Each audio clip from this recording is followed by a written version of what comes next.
In today's video, I'm going to teach you how to make Opera main browser. By the end, every web link you open from apps and documents will launch in Opera automatically, so your browsing stays consistent and fast. Start by opening Opera on your computer. Once it's up, look to the top left corner of the window for the Opera icon, the red O. Click that to open the main menu. This menu is where Opera keeps most of its core controls, and it's the quickest way to access the browser's settings. From that menu, choose Settings. Depending on your system, it may be labeled Preferences, but it takes you to the same place.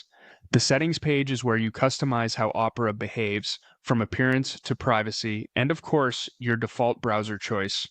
On the left-hand sidebar of the Settings page, find and select Default Browser. This section is dedicated to managing how your computer decides which browser opens links by default. Clicking it brings up the controls you need right away. Now, click the button labeled Make Default.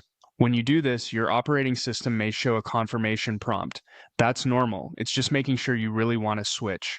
Choose Opera in that prompt and confirm.